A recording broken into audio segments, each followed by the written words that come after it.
Puebla.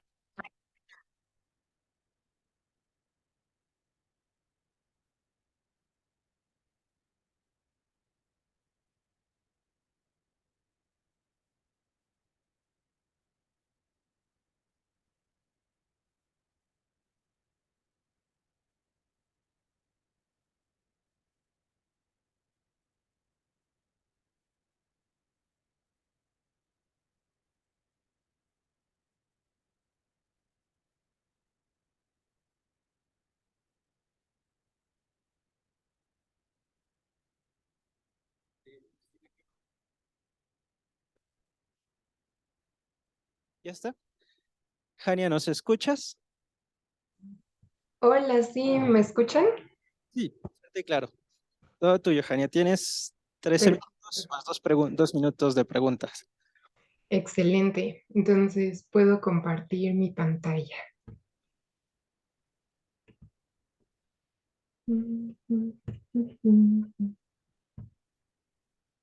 Listo. Ahí. Y aquí estamos. ¿Y la pueden ver? Sí, Excelente. Bueno, mi nombre es Hania Newton y hoy les voy a hablar sobre las variaciones atribuidas a eventos de clima espacial en el telescopio de neutrones solares en Sierra Negra, Puebla. Y bueno, cuando ocurren eventos energéticos en el Sol, se producen ondas de choque, aceleración de partículas y emisión de radiación. Entonces, el clima espacial sufre perturbaciones. Estas perturbaciones pueden producir tormentas geomagnéticas, donde el campo geomagnético se ve afectado, disminuyendo su intensidad y permitiendo la entrada de partículas como los rayos cósmicos. Las variaciones en los rayos cósmicos asociadas a la ocurrencia de tormentas han sido descritas durante décadas, sin embargo, se han limitado a mediciones en satélites y detectores localizados en altas latitudes, donde la rigidez umbral es menor. Es por esto que el objetivo de este trabajo es determinar si por su ubicación y su altitud, el telescopio de neutrones solares en Sierra Negra puede funcionar para observar variaciones significativas atribuidas a perturbaciones en el clima espacial, especialmente las que repercuten en tormentas geomagnéticas. Entonces, rápidamente, la plática primero les voy a dar un resumen de los rayos cósmicos y su relación con el clima espacial. Les voy a hablar del observatorio en Sierra Negra, sobre el análisis de datos que realizamos y, por último, la discusión y las conclusiones. Bueno, los rayos cósmicos son partículas energéticas, núcleos de átomos ordinarios que fueron despojados de sus electrones mediante procesos de aceleración en distintas fuentes del universo. Es por eso que los rayos cósmicos se pueden clasificar por su origen, como aquí les listo. Están los rayos cósmicos solares, los anómalos, galácticos y extragalácticos. Y su composición principalmente es de núcleos de hidrógeno y de helio. Y bueno, cuando estos rayos cósmicos llegan al sistema solar, el campo magnético del Sol y su actividad va a tener una influencia sobre ellos. La más importante es la del ciclo solar, asociada con el ciclo solar, y ocurre como el mismo cada 11 años en promedio. Aquí les muestro una gráfica donde tenemos el número de manchas solares y abajo las mediciones de monitores de neutrones en diferentes latitudes y podemos ver que existe una anticorrelación entre el máximo de actividad solar con un mínimo en la intensidad de rayos cósmicos galácticos. Y después tenemos variaciones cada 27 días, no son tan importantes para estudiar el tipo de variaciones que vamos a ver. Tenemos la variación diurna, que esta sí es muy importante. Aquí les muestro un esquema en la parte superior de la pantalla. Tenemos el Sol y la Tierra vistos desde arriba y una línea de campo magnético del Sol que tiene forma de espiral de Arquímedes, como sabemos, y va a apuntar en esta dirección. La Tierra, aquí tenemos unas líneas indicativas de cada hora, imaginándonos un punto sobre la superficie de la Tierra que va rotando. El flujo neto de los rayos cósmicos es la suma entre la convección y la difusión. Estos procesos son los que dominan el transporte de rayos cósmicos. Y aquí tenemos el flujo neto que apunta aproximadamente a las 3 horas, tiempo universal. Entonces, cuando en un punto sobre la superficie se encuentre en este sitio, en este cuadrante, vamos a tener un máximo de intensidad, mientras que cuando nos encontremos del otro lado va a haber un mínimo, ya que la Tierra actuaría como un obstáculo para para el mismo flujo. Y por último, otra cosa que va a afectar los rayos cósmicos son los eventos energéticos solares. Los más importantes son estos tres que les muestro aquí. Primero tenemos las fulguraciones, que son una liberación súbita de energía, de bastante energía, de 10 a la 9 a 10 a la 25 joules, que se caracteriza por la emisión de radiación en todas las longitudes de onda. Aquí vemos una animación de una fulguración. Tenemos también flujos de viento solar rápido que forman después regiones de interacción corrotante. Aquí les muestro un esquema donde vemos que este flujo rápido alcanza el flujo ambiente de viento solar lento, entre comillas, y va a formar una onda de choque, compresión y rarefacción. Este viento solar rápido alcanza velocidades mayores a 500 kilómetros por segundo y proviene de hoyos coronales. Otro evento importante son las eyecciones de masa coronal. Aquí les muestro una animación para que vean la escala de estos eventos. Y es cuando el Sol libera alrededor de 10 a la 12 kilogramos de plasma coronal y consigo, debido al teorema de Alfvén, lleva líneas de campo magnético. Estas eyecciones alcanzan velocidades de entre 300 y 550 kilómetros por segundo.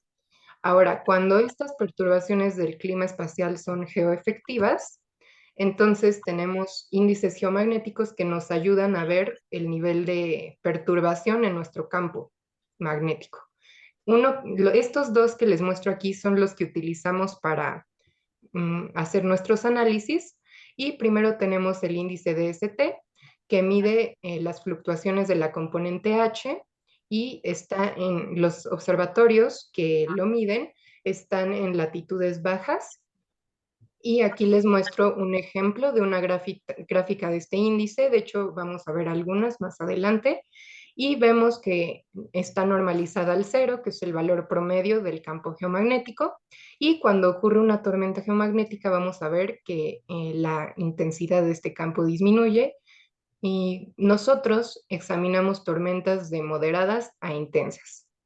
Y también tenemos el índice KP, que nos sirve para clasificar la intensidad de estas tormentas y también mide las variaciones en la componente H del campo magnético con 4 observatorios que están entre 20 y 30 grados de latitud geomagnética.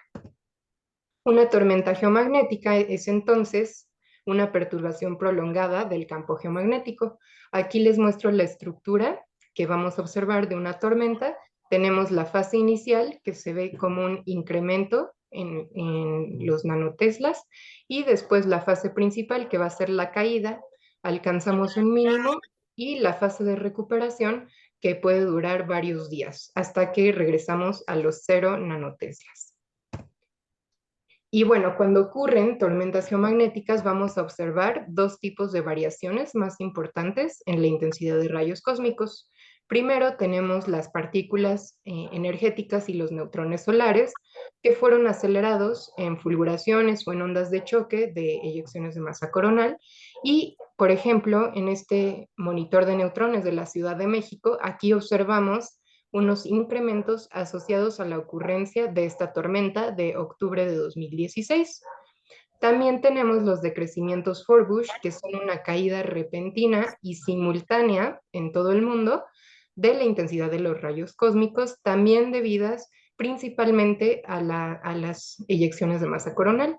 Y aquí les grafico igual del monitor de neutrones de la Ciudad de México, un decrecimiento Forbush de 2017, de septiembre de 2017. Y bueno, ¿nosotros qué hicimos?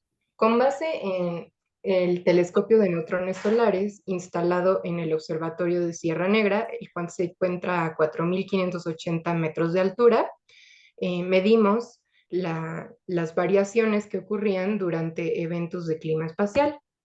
Aquí les muestro la estructura del telescopio. y es capaz de detectar principalmente la componente hadrónica de los rayos cósmicos secundarios y está rodeado de estas láminas de metal para disminuir el ruido ocasionado por los rayos gamma. Alrededor de 67% de estos rayos gamma reducimos su señal y, por ejemplo, podemos diferenciar entre partículas cargadas y partículas neutras. Aquí les muestro que cuando llega un neutrón al telescopio va a interactuar con los plásticos centelladores, producir un protón de rebote, el cual va a ser medido por los mismos plásticos y los contadores proporcionales de la parte inferior del telescopio, dejando así una señal en el sistema, mientras que las partículas cargadas dejan señal en los plásticos, en los contadores proporcionales que están en la parte superior y laterales, y también dejan señal en los plásticos centelladores de abajo. Así, de esta manera podemos discriminar entre partículas cargadas y neutras mediante un sistema lógico de anticoincidencias y tenemos 4 niveles de energía conformando así 8 canales principales de detección para el telescopio de neutrones solares desde 30, 60, 90 y 120 megaelectronvolts para partículas neutras y cargadas.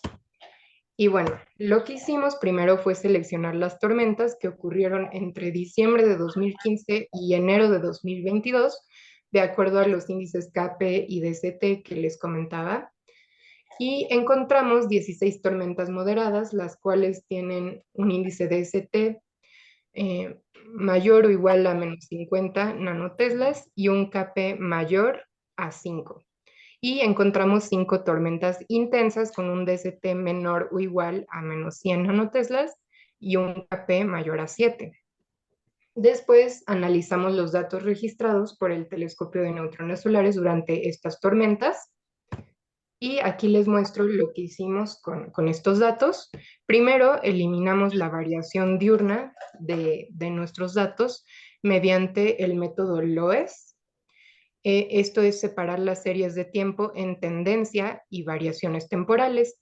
Y aquí les muestro con una curva roja la tendencia de los canales S2, S3 y S4, mientras también tenemos de los canales neutros S2 con anti, S3 y S4. Aquí les muestro los niveles de energía para cada uno. Ajustamos los datos de fondo a un polinomio grado 3 y les agregamos estas líneas de significancia. Aquí les muestro el evento del 7 de septiembre de 2017. Esta tormenta fue intensa, como pueden ver, y vemos un decrecimiento Forbush en los canales S2, S3 y todos los canales de partículas neutras. Entonces, analizando el resto de las tormentas que les comentaba, encontramos estas variaciones en los canales de partículas neutras y en los canales de partículas cargadas. Aquí lo que más resalta es que encontramos 2 decrecimientos Forbush oficiales que se detectaron en todo el mundo. Encontramos bastantes incrementos, o sea, partículas energéticas solares, y algunos decrementos que no fueron oficialmente decrecimientos Forbush, pero pues, están asociados con estos eventos de clima espacial. Aquí les resalté con azul los decrecimientos Forbush y con naranjita las variaciones más importantes que encontramos. Estas ocurrieron cuando se reunían 2 o incluso más eventos de clima espacial. Para cada tormenta también enlisté los eventos que las ocasionaron, ya sean eyecciones de masa coronal o regiones de interacción corrotante. Aquí tenemos el resto de las tormentas y como pueden observar, para 3 de ellas, 4 no tuvimos datos del TNS o no observamos ninguna variación. Y bueno, por último, para concluir, sí encontramos variaciones significativas en los rayos cósmicos secundarios detectados por el telescopio de neutrones solares, atribuidas a tormentas geomagnéticas y eliminando la variación diurna con herramientas de programación. Nuestro análisis muestra que la firma de una región de interacción corrotante Son generalmente incrementos en la intensidad de rayos cósmicos y cuando ocurren eyecciones de masa coronal, la firma en el telescopio de neutrones solares generalmente son decrementos.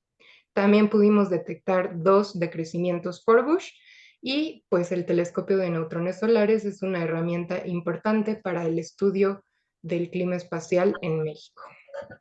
Y ya sería todo. Muchas gracias. Las referencias.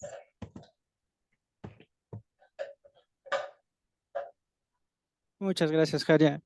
No sé si tienen alguna pregunta para Jania. Sí, adelante. Te paso el micrófono para que nos escuche. Ahora, yo tengo una pregunta. ¿Por qué nada más enfocarse en estas tormentas de leves a moderadas y no irte? Porque tu gráfica había tormentas muchísimo más intensas. ¿Por qué nada más enfocarte en las leves y moderadas? Bueno, es que no ocurrieron tormentas más intensas en este periodo, porque ya era la fase descendente del ciclo de actividad solar, entonces hay menos eventos en el Sol y no fueron tan energéticos. Gracias, Jania. Gracias. ¿Alguna otra pregunta para Jania? Si no, bueno, para proceder con el tiempo, Jania, te agradecemos muchísimo tu presentación. Un saludo desde Zacatecas. Ay, muchísimas gracias. Y pues, empezamos otra vez.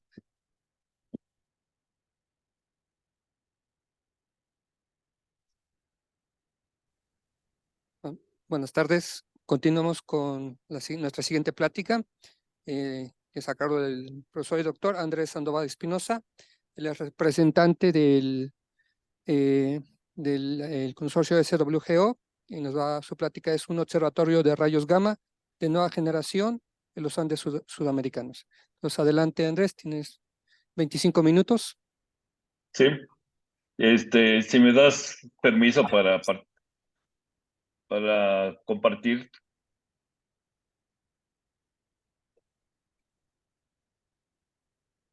Ahora Parece sí, que ya. gracias. Sí, aquí estamos.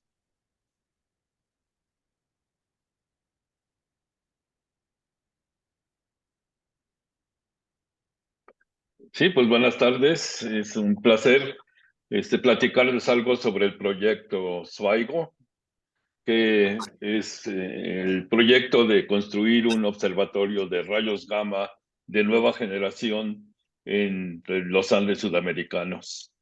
Los nombres de SWIGO son las siglas en inglés de Southern Wide Field of View Gamma Ray Observatory. Y como hemos visto en las sesiones anteriores, déjame ver qué pasa. Sí. Rayos gamma de alta energía, arriba de 1 tera electrón volt, no se pueden detectar por satélites, sino tenemos que utilizar un método indirecto para detectarlos, y esto es usar la atmósfera como detector.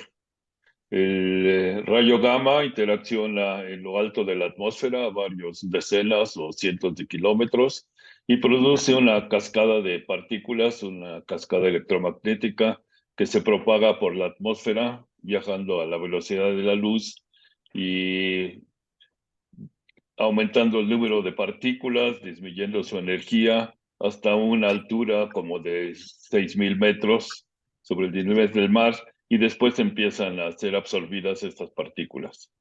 Y hay dos técnicas para detectarlos.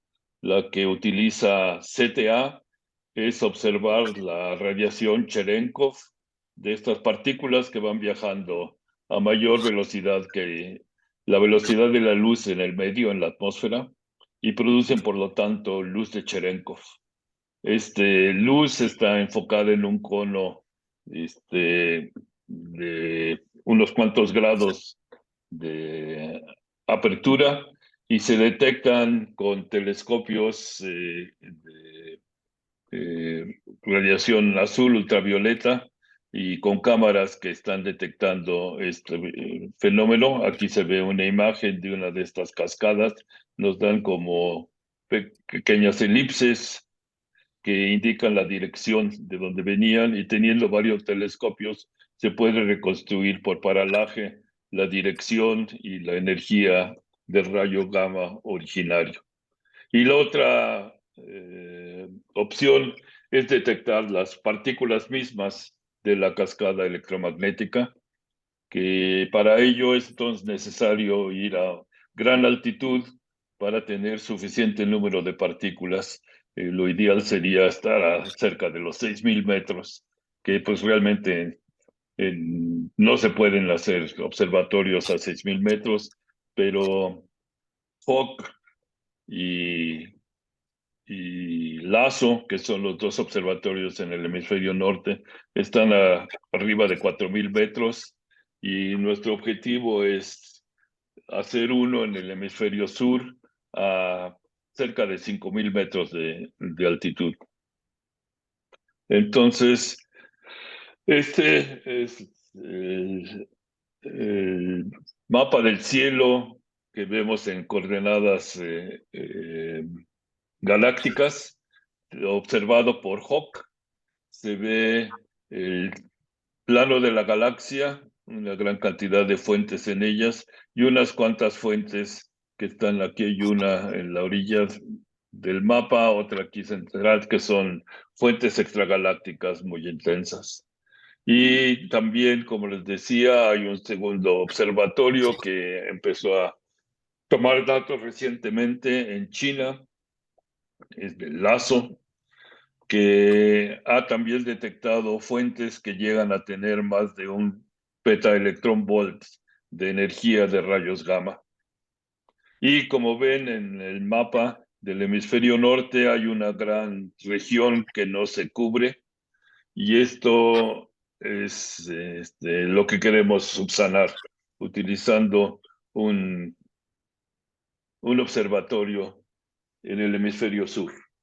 Con ello cubriremos regiones muy importantes de nuestra galaxia, como es el centro galáctico, que está a la orilla de lo que puede observar Hawk, las burbujas de Fermi, con restos de probables jets de emisión del hoyo negro supermasivo que está en el centro de nuestra galaxia.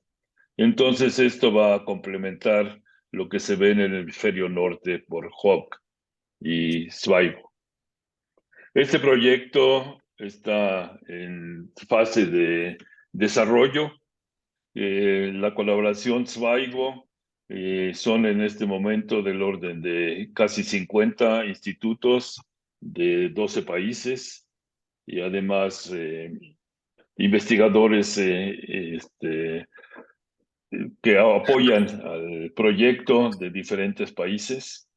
Se empezó la colaboración hacia fines del 2019. Entramos en pandemia y hemos estado trabajando a pesar de ello, y esperamos que completar esta fase de desarrollo y diseño para fines del año que entra. En esta fase, lo que pretendemos es encontrar cuál es el mejor sitio para hacer este observatorio, cuál es el tipo de detectores, tamaño, costo, etcétera, de lo que se puede hacer en estos lugares en Sudamérica, y llegar a una decisión de cuál va a ser el diseño final del observatorio. Y luego pues seguirá una fase en la que se tiene que buscar financiamiento, detallar los planes de construcción, hacer prototipos de ingeniería para asegurarse de que todo funcione bien, y se espera que para el 2026 se empiece a construir este observatorio. En Zweigo, lo que empezamos haciendo es establecer qué son las bases, el plan de desarrollo, y algo muy importante es definir qué es lo que realmente queremos observar, cuáles son las metas científicas de lo que queremos hacer, buscando rayos gamma en el hemisferio sur, entre energías de 100 gigaelectronvolts hasta quizá más de 100 petaelectronvolts.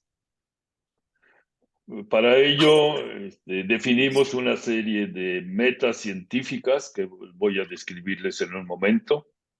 Definimos cuál es, digamos, una configuración básica del tipo de detector que queremos hacer y luego hacer variaciones alrededor de ello para tener una idea de en qué dirección tenemos que optimizar nuestro detector de acuerdo a las metas científicas que nos hemos puesto. Al mismo tiempo, en paralelo, estamos buscando sitios en Sudamérica que cumplan con las condiciones necesarias para poder hacer este observatorio. Y de los sitios que ya llevamos más de un año buscándolos, recientemente hemos decidido de la lista, que eran más de 8, concentrarnos en 4 sitios que se ven como posibles para este proyecto y definir cuáles son entonces estos sitios y estudiarlos con más detalle, de ver una gran cantidad de parámetros que les voy a describir en un momento para decidir finalmente cuál es el sitio ideal para poder hacer este observatorio.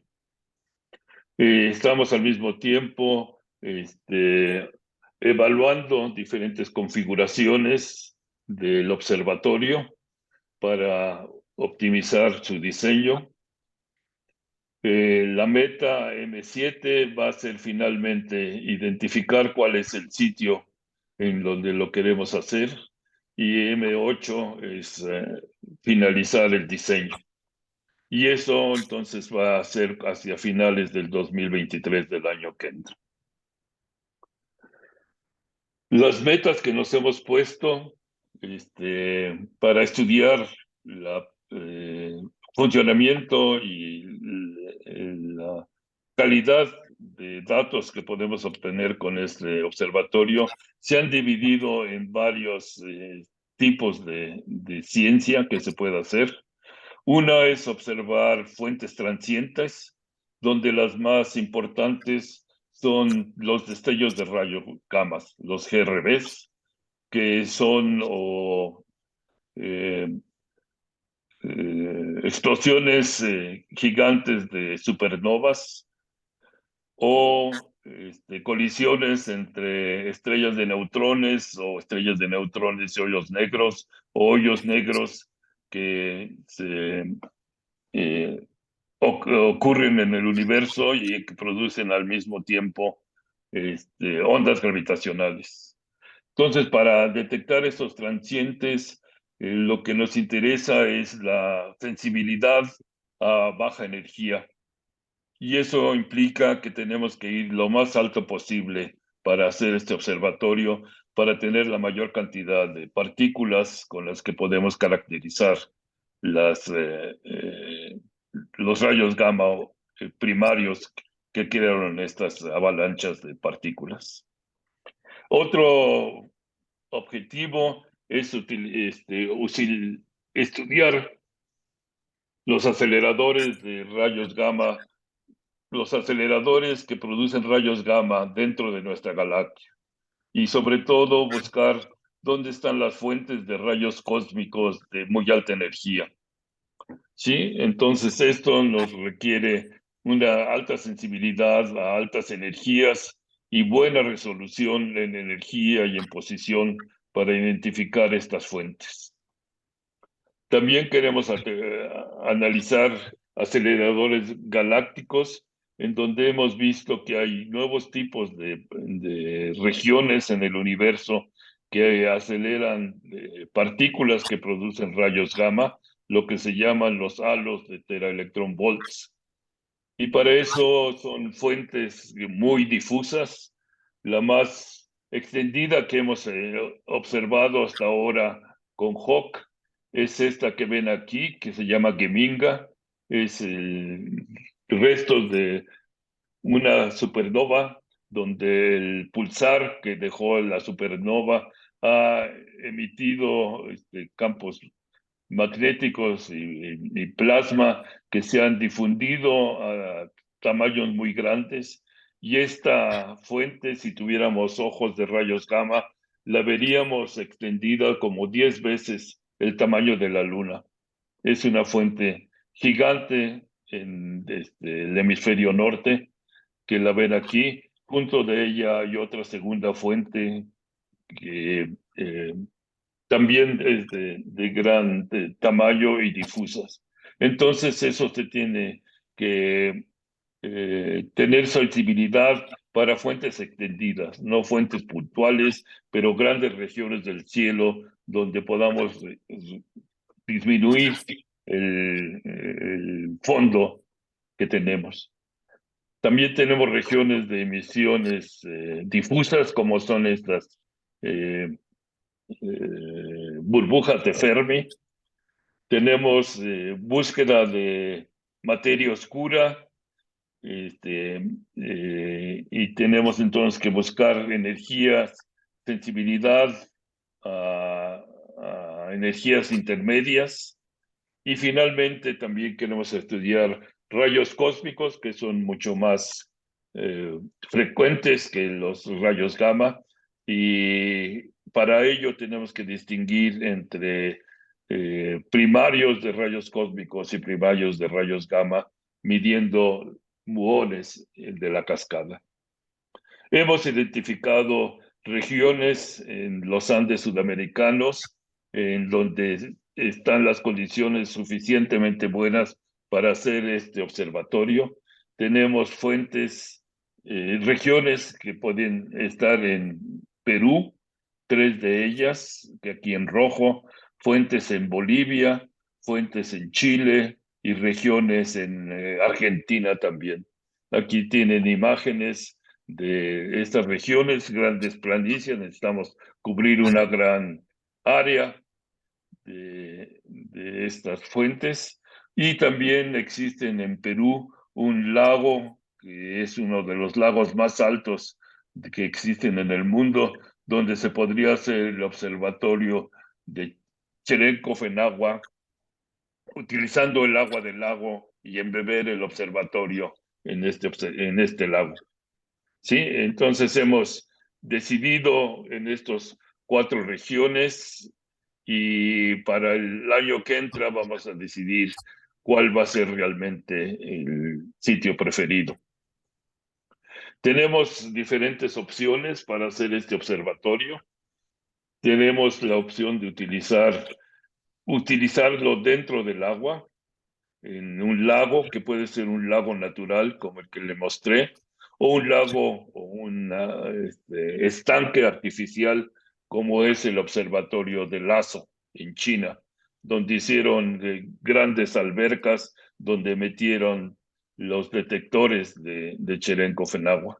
O podemos utilizar tanques como es HOC, que pueden ser de metal o de tanques de plástico rotomoldeado, en los que queremos cubrir unas grandes extensiones de área. Hemos estado desarrollando bolsas para meter el agua y los detectores.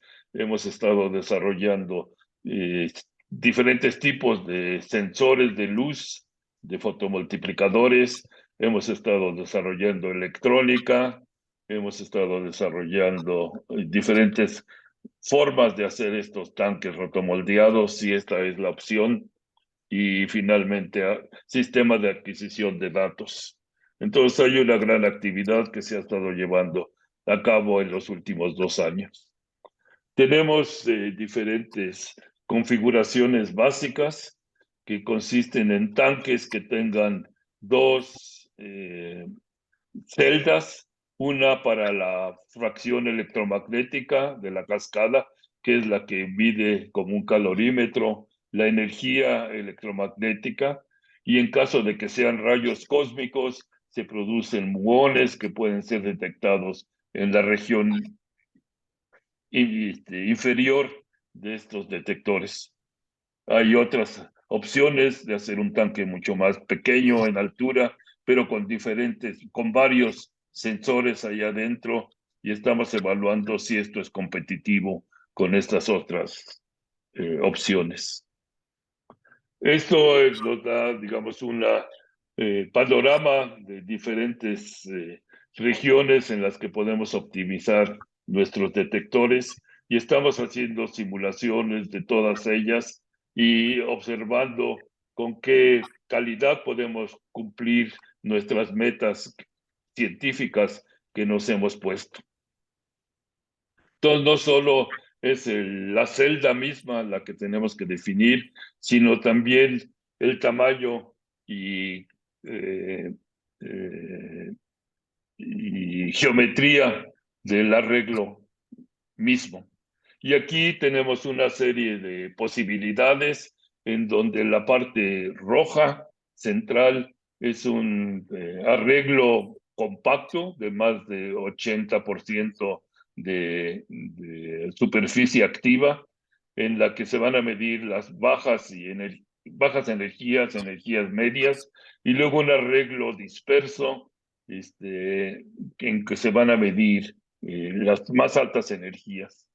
Y estas opciones que ven aquí, todas las hemos evaluado a que tengan más o menos el mismo costo, del orden de $50 millones, que pensamos que es el tipo de dinero que podemos obtener. Entonces puede ser un detector con una parte central de las más bajas energías, muy pequeñas, pero una parte muy extendida, dispersa para las grandes energías. Este es un detector optimizado para las más altas energías.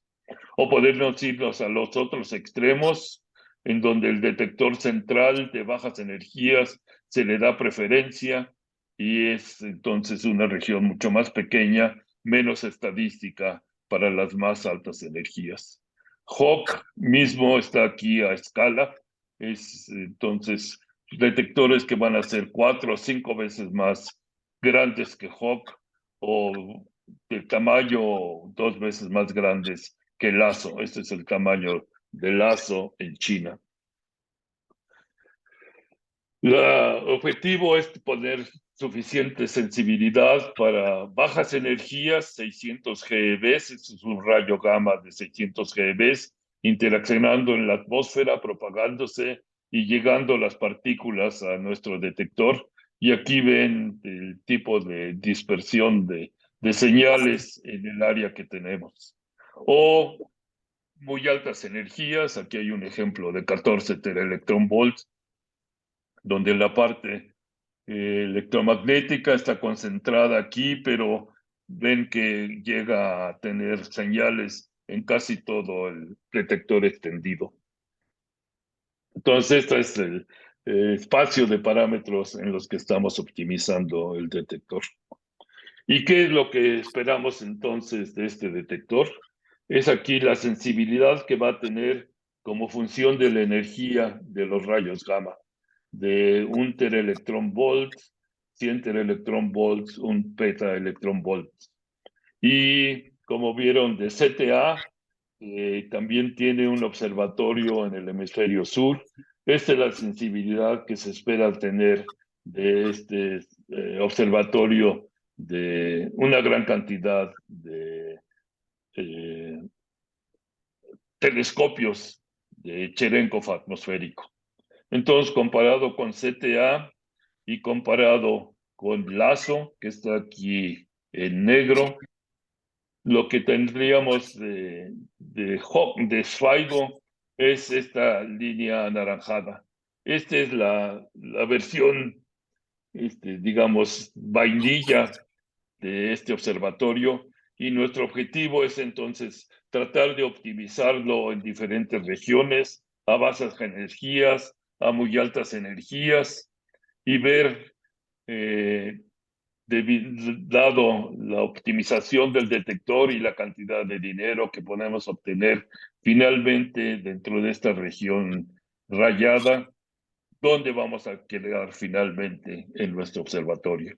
Pero como ven, a muy altas energías vamos a ser mucho más sensibles que CTA, mientras que a bajas energías CTA es muchísimo más sensible, pero estos detectores de arreglos de detectores de Cherenkov tienen la posibilidad de estar observando todo el cielo arriba de ellos.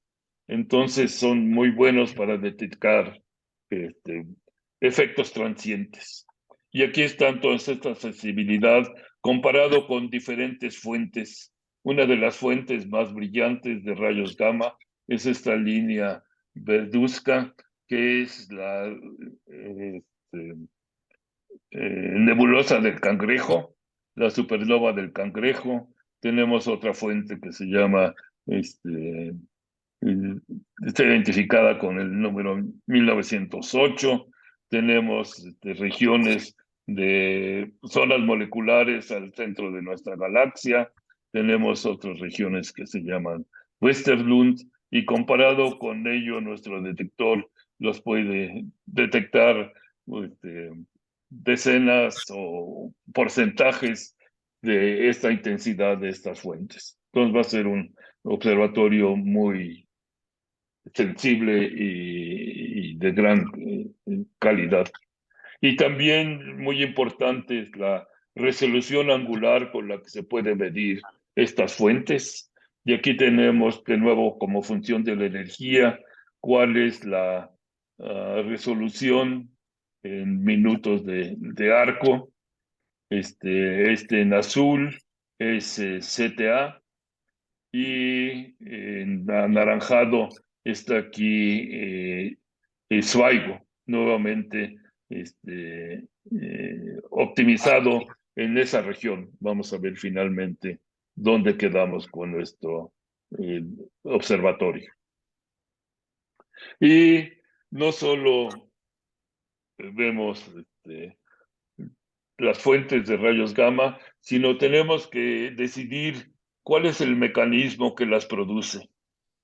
Hay dos maneras principales de producir rayos gamma.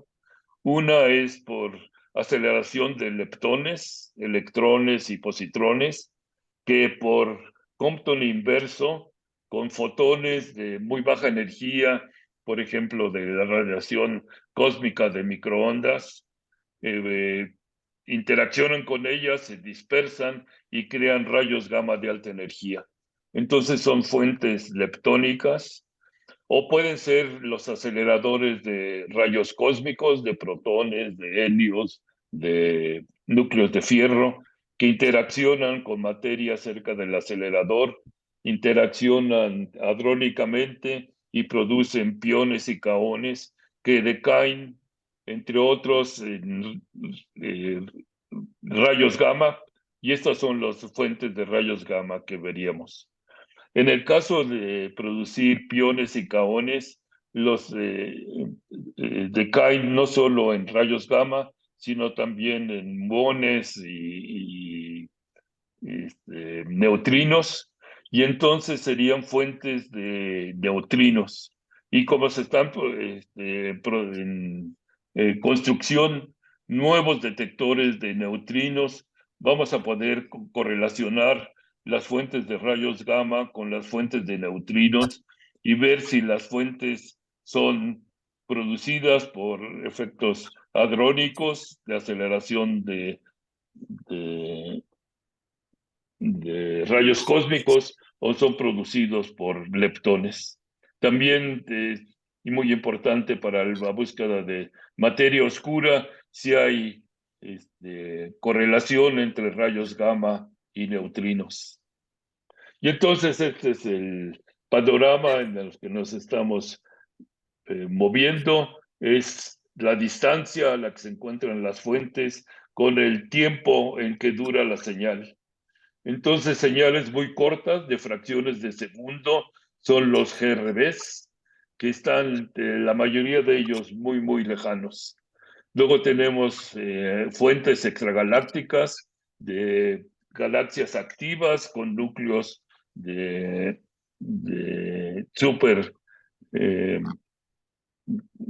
de hoyos negros supermasivos, y luego fuentes galácticas que están muy cercanas, pero que tienen señales que duran mucho tiempo.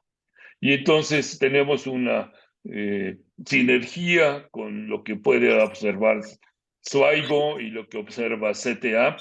Por ejemplo, SWIGO puede hacer un muestreo de todo el hemisferio sur y detectar dónde están las fuentes de rayos gamma que CTA puede estudiar con gran precisión. O podemos, ya que observamos casi todo el cielo arriba de nosotros, detectar transientes de GRBs que puede CTA seguir con muy alta precisión, o las jets de galaxias activas. Entonces, este es el proyecto de SWIGO. Estamos en la mitad de la fase de desarrollo y en un año esperamos haber concluido este proyecto para empezar a buscar financiamiento. Muchas gracias. Muchas gracias, Andrés. ¿Preguntas? ¿Comentarios? ¿No? Una pregunta, entonces, ¿también se buscará trabajar conjuntamente con CTA? Va a haber... Sí, la idea es tener una sinergia entre los dos, en lo que se está observando. Es muy importante tener los dos extremos de estos dos tipos de detectores. El más grande es CTA como observatorio de luz Cherenkov atmosférica, y SWIGO como detector de arreglos de detector de Cherenkov de agua. Y los dos en el hemisferio sur, probablemente muy cerca uno de otro. Muchas gracias. Le volvemos a agradecer al doctor su exposición. Muchas gracias.